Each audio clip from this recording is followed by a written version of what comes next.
मैं आंखें फाड़े यहाँ वहां देख रही थी और हैरान थी कि मैं इतनी बड़ी हवेली में रहती हूँ। मैंने तो कभी बाहर की दुनिया देखी ही नहीं थी। आज से पहले मैं कभी अपने कमरे से नहीं निकल सकी थी। कमरे के सफेद चार दीवारी में रहते रहते मैं थोड़ी बहुत जहनी मरीजा भी हो गई थी। कभी कभी तो मुझे लगता कि इन्हीं दीवारों में मैं दम तोड़ जाऊंगी। इसीलिए अब जब मेरी आंखों में रोशनी पड़ रही थी तो मुझे ये दुनिया बहुत अजीब लग रही थी। मैं हैरत से इन रंगों को देख रही थी जो हवेली में लगे पर्दों में झुलमिला रहे थे।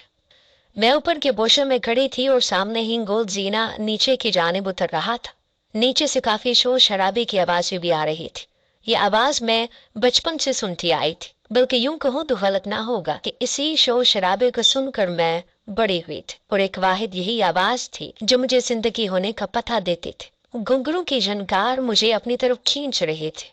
मैंने अपनी माँ के पैरों में अक्सर ही घुंघरू बने देखे थे और मुझे यकीन था कि अभी भी मेरी माँ के पैरों के घुंघरू से ही ये आवाज आ रही होगी। मेरी माँ रात होते ही अपने पैरों में ये घुंघरू क्यों सजाती थी, मैं इस बात से भी गाफिल थी। मुझे इल्म नहीं था, ना ही ये मालूम था कि मेरी माँ क्या काम करती है।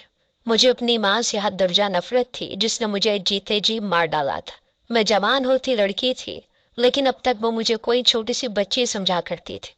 बहुत खूब बनती सवरती, पैरों में घुंघरू बांध कर रक्स करती और मुझे चार दीवारी से बाहर ही न निकलने देते। एक ही कमरे में मैंने अपनी जिंदगी के 15 साल गुजार दिए थे और ये कोई मामूली बात नहीं थी। कभी कभी तो मुझे दौरे पड़ते और मैं चीखती चिल्लाती शोर मचाती, लेकिन मेरी माँ मुझ पर तरस खाने के बजाय कभी मेरे मुंह पर दुपट्टा बांध देती तो कभी मेरे हाथ पांव बांध कर बिठा देती। कभी अपने हाथों से मेरे मुंह दबाकर कहती कि शोर करने की जरूरत नहीं है, तेरी आवाज बाहर जाएगी तो तेरे लिए मुसीबत हो जाएगी, तुझे नहीं मालूम बाहर की दुनिया कैसी है। अम्मा की ये बातें सुनकर मुझे और गुस्सा आता। मैं आज तक कभी बाहर गई कब थी जो मुझे बाहर की दुनिया के बारे में कुछ पता होता। कमरे के बाहर से तो वो हमेशा ही ताला लगाती थी। ना जाने अम्मा को किस बात का खौफ था, मेरे भाग जाने का या फिर मेरे कमरे में किसी के आ जाने का। लेकिन आज न जाने कैसे उससे भूल हो गई थी। शायद अम्मा जल्दी में थी, वो बस मुझ पर एक नजर डालने के लिए आई थी, इसीलिए जाते जाते जल्दबाजी में उसे ताला लगाना भूल गया था। और मैं सालों से ऐसे ही किसी मौके के इंतजार में थी। जैसे ही मुझे एहसास हुआ कि मेरी माँ ने आज ताला नहीं लगाया है और वो कुंडी लगाना भी भूल गई है क्योंकि बार बार उसे कोई आवाज दे रहा था, तो मैंने अम्मा के जाने के कुछ देर बाद ही कमरे से बाहर निकलने की कोशिश की और मैं कामयाब भी हो गई। बाहर निकलकर मुझे ऐसा लगा कि जैसे मैं किसी अलग ही जहां में आ गई हूँ। मेरा कमरा हरगिज भी इस हवेली के दूसरे हिस्सों के जैसा नहीं था, बल्कि बिल्कुल सीधा सादा सा कमरा था जिसमें एक बिस्तर डाला हुआ था। ना ही कोई रंग थे, ना ही ऐसा खूबसूरत साजो सामान। ये बाहर की दुनिया मेरे लिए बिल्कुल नई थी, बिल्कुल ऐसे ही जैसे मैं आज ही पैदा हुई। मैंने तो सूरज को भी सिर्फ अपने कमरे की खिड़की से ही देखा था। दुनिया का हुस्न क्या है और लोग कैसे होते हैं मुझे कुछ अंदाजा नहीं था। और आज उस हवेली के दूसरे हिस्से को देखकर मुझे पता चला कि दुनिया की चीजें कितनी खूबसूरत और हसीन है। मैंने अगर आज तक कोई हसीन चीज देखी थी तो वो मेरी माँ का चेहरा था। उम्र के इस हिस्से में भी वो बला की खूबसूरत नजर आती थी। कभी कभी मेरी माँ के साथ खाना देने के लिए मुलाजमा भी आती। वो मुझे हमेशा कहती कि तुम हूँ बहू अपनी माँ के जैसी हो, तुम्हारी माँ जवानी में बिल्कुल ही ऐसी थी। लेकिन मुझे अपनी माँ से इस कदर नफरत थी कि मुझे उस मुलाजमा की ये बात भी बर्दाश्त नहीं होती थी, जबकि मेरी माँ बहुत ही खूबसूरत थी। जब भी वो मुझे मेरी माँ में मिलाती तो मैं कोई ना कोई बर्तन उठाकर फेंकती और उससे कहती कि मुझे मेरी माँ में मत मिलाया करो। बेचारी नौकरानी सहम कर रह जाती और वापस बाहर भाग जाती। मेरी नजर में मेरी माँ मेरी खुशियों की सबसे बड़ी दुश्मन थी, जिसने मुझे सारे जिंदगी कमरे में बंद रहने पर मजबूर किया था। मैं नहीं जानती थी कि इस बात के पीछे क्या वजह है, लेकिन इतना जरूर जानते थे कि अगर मेरी माँ चाहती तो मेरी जिंदगी दूसरों की तरह अच्छी हो जाती। मैं भी बाहर की दुनिया के मजे लूट सकती। मुझे अपने आप से ज्यादा मुलाजमा की जिंदगी पसंद थी, जो कम से कम खुलकर सांस तो ले सकती थी। मैं तो एक कमरे में ही घुट घुट कर जी रही थी। मैं जब भी आईने में अपना खूबसूरत चेहरा देखती तो मुझे अपने हुस्न से ज्यादा अपनी किस्मत की बदसूरती दिखाई देती।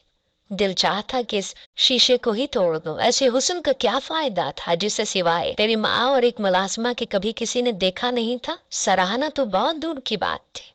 अब जब मैं कमरे से बाहर निकल आई तो मैं इस मौके को गंवाना नहीं चाहती थी। मैंने आहिस्ता आहिस्ता पहले तो ऊपर के सारे कमरों का जायजा लिया और मुझे अंदाजा हुआ कि सारे कमरे एक जैसे ही बने हुए हैं। बसों में रखी चीजें बहुत ही पेन थी और खूबसूरत थी, जबकि मेरे कमरे में ऐसी कोई चीज नहीं थी। एक कमरे में बहुत सारी लड़कियां तैयार हो रही थी और बाकी कमरों में बिस्तर लगे हुए थे। वो लड़कियां क्यों तैयार हो रही थी और क्या काम करने वाली थी, मुझे इसकी खबर भी नहीं थी। मैंने बहुत चालाकी से खुद को सबकी नजरों से छुपाया हुआ था और फिर आहिस्ता आहिस्ता वो जीना उतरी थी जहां से आवाजें आ रही थी। ये आवाजें हर रात मेरे दिल में ना सिर्फ तजस्सुस पैदा करती बल्कि इन आवाजों के पीछे कौन लोग हैं ये देखने को भी मेरा दिल मचलता था। और आज वो मौका आ ही गया था जब मैं उन लोगों को देख सकती थी। दबे पांव सीढ़ियां उतरकर मैं नीचे चली आई थी और ये देखकर मेरे होश उड़ गए थे कि नीचे एक बड़ा सा हॉल था जहां बहुत सारे मर्द बैठे थे। तकरीबन सभी शराब और शबाब के नशे में चूर थे और उन सब के बीच मेरी माँ रक्स करने में मसरूफ थी। शर्म और हया मेरी माँ को छू कर भी नहीं गुजरी थी। मेरी माँ का लिबास देख कर मेरा सर शर्म से झुक गया था। उस वक्त तक मुझे सही तरह से ये भी मालूम न था कि तवाइफ क्या होती है और इस हवेली में रात भर कैसी महफिल सजती है। मैं जब भी गाने बजाने की आवाजें सुनती और अपनी माँ से पूछती कि ये सब क्या है, तो मेरी माँ बस यही कहती कि नीचे महफिल सजी है और इससे ज्यादा वो कुछ न बताते। आज मैंने अपनी आंखों से ये देख लिया था कि मेरी माँ महफिल किसे कहती थी। मेरी नजर में ये बेशर्मी थी और कुछ भी नहीं। अपनी माँ से नफरत तो मुझे पहले ही थी, आज घिन का एहसास हो रहा था। मैंने कभी सोचा भी ना था कि मेरी माँ इस कदर बुरा काम करती होगी। अब मुझे पता चला था कि तवाइफ क्या होती है और खुद भी जिल्लत का एहसास हो रहा था कि मैं एक तवाइफ की बेटी हूँ। मेरी आंखों से आंसू बह रहे थे और मैं एक पिलर के पीछे छुपी अपनी माँ को गैर मर्दों के आगे अपने हुस्न के जलवे बखेरते देख रही थी कि जब ही किसी ने पीछे से मेरे कंधे पर हाथ रखा और मैं उछल पड़ी।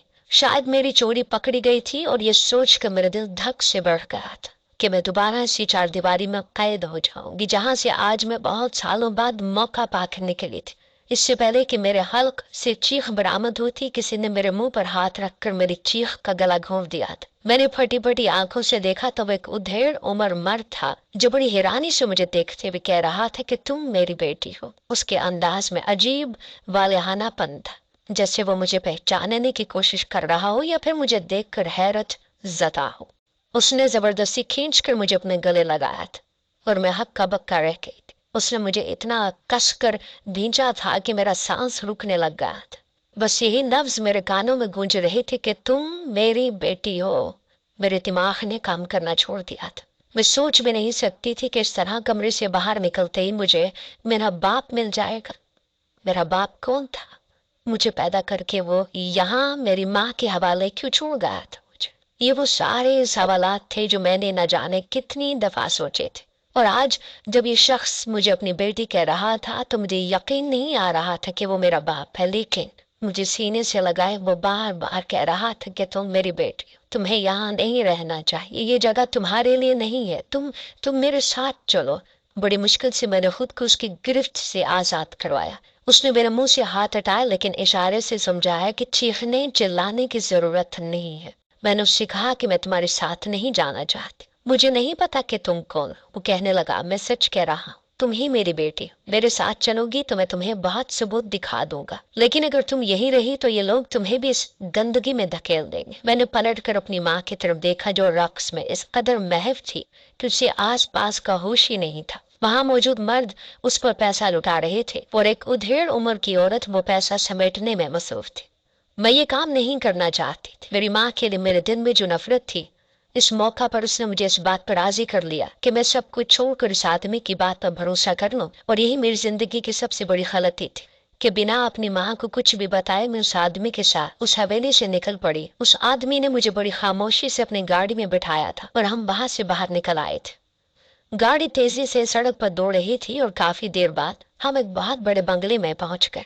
मेरा दिल तेजी से धड़कने लगा था और पहली बार मुझे एहसास हुआ था कि मैंने गलती कर दी। कम से कम मुझे यहाँ आने से पहले अपनी माँ को तो बताना चाहिए था। मैंने आज तक कभी दुनिया को देखा ही कब था जो मैं गैर आदमी पर भरोसा करके यहाँ चली आई थी। उसके कह देने से क्या होता था कि वो मेरा बाप है? पता नहीं वो कौन था और महफिल में क्यों आया था। शायद वो भी कोई गाहक ही था। ये सोच कर मेरे रोंगटे खड़े होने लगे थे। मैं इन्हीं सोचों में गर्क थी कि वो आदमी बड़ी मोहब्बत से मुझे पुकार कर कहने लगा, मुझे तुम्हारा नाम तो नहीं पता, लेकिन बेटी चलो, ये घर तुम्हारा ही तो है। मैं इतना आलीशान बंगला हैरत से देख रही थी। फिर मैंने उसे बताया कि मेरा नाम परवत शाह है। वो मुस्कुरा कर कहने लगा, चलो परवत शाह, अंदर जाकर तुम्हें यकीन आ जाएगा कि मैं कोई खैर नहीं हूँ। वो मेरा हाथ पकड़कर बंगले में दाखिल हुआ और एक कमरे में ले गया। उस कमरे के अंदर दाखिल होते ही मेरी आंखें खुली की खुली रह गई।